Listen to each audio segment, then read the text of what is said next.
Come along with us on our journey through the world of money. Today we are stopping in Rome.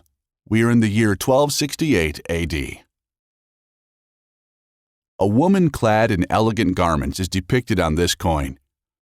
On her head, she wears a crown with long pendants, the pendilia. In her right hand, she holds the globe, symbolizing world dominion. In her left, a palm branch as the victor's attribute. The inscription tells us who we are dealing with. Roma Caput Mundi, and SPQR for Senatus Populusque Romanus. Rome, capital of the world, Senate and people of Rome. The goddess Roma representing the Christian Rome? Senate and people of Rome in the papal metropolis? This is strange. The coin's reverse likewise raises questions.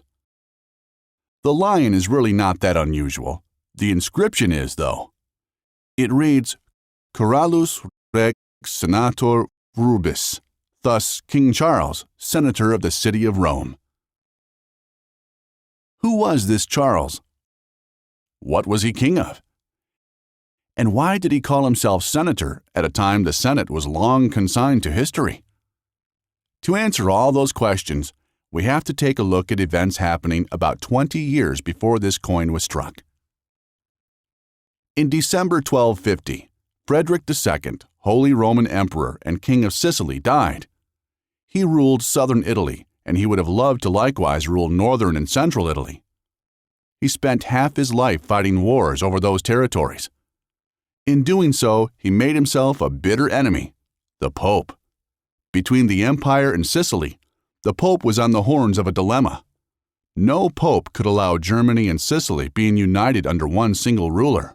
So the Pope looked for a new ruler over Sicily already during Frederick's lifetime. He claimed the kingdom to be a papal tenure, which is why he, the Pope, could assign it to any candidate he deemed suitable. Unfortunately, nobody wanted to attack powerful and rich Sicily and expel the Staufer. Besides, the Pope intended to benefit from the deal. There was only one man ambitious enough to agree on that: Charles of Anjou, the younger brother of St. Louis. In 1263, he signed the papal contract, only to break it before he had even left France. The reason for this was Rome. The city was not under papal authority at that time. Quite the opposite.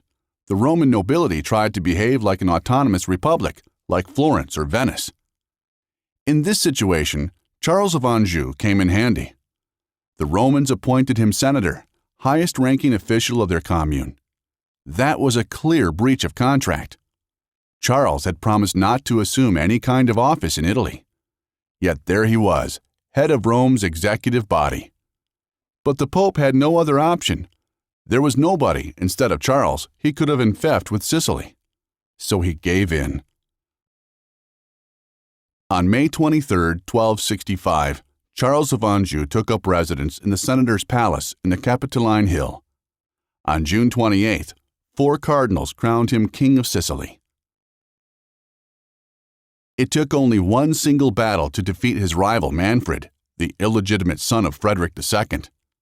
The fight was still far from being won, though.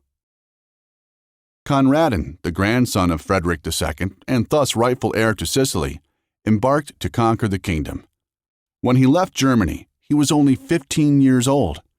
He did not have many soldiers, but the people loved him. The Romans welcomed the handsome juvenile rather enthusiastically.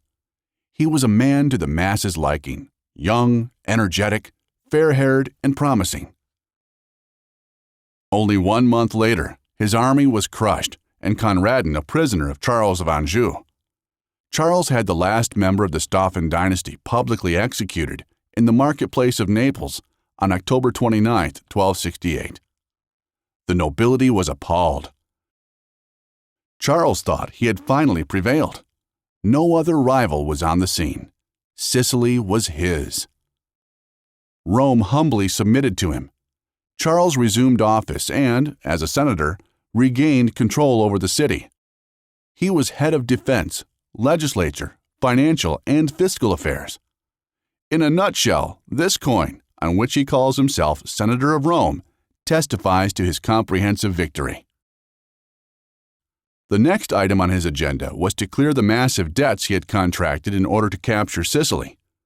To that end, Charles introduced an almost modern tax administration throughout his empire. The Sicilians hated him for that.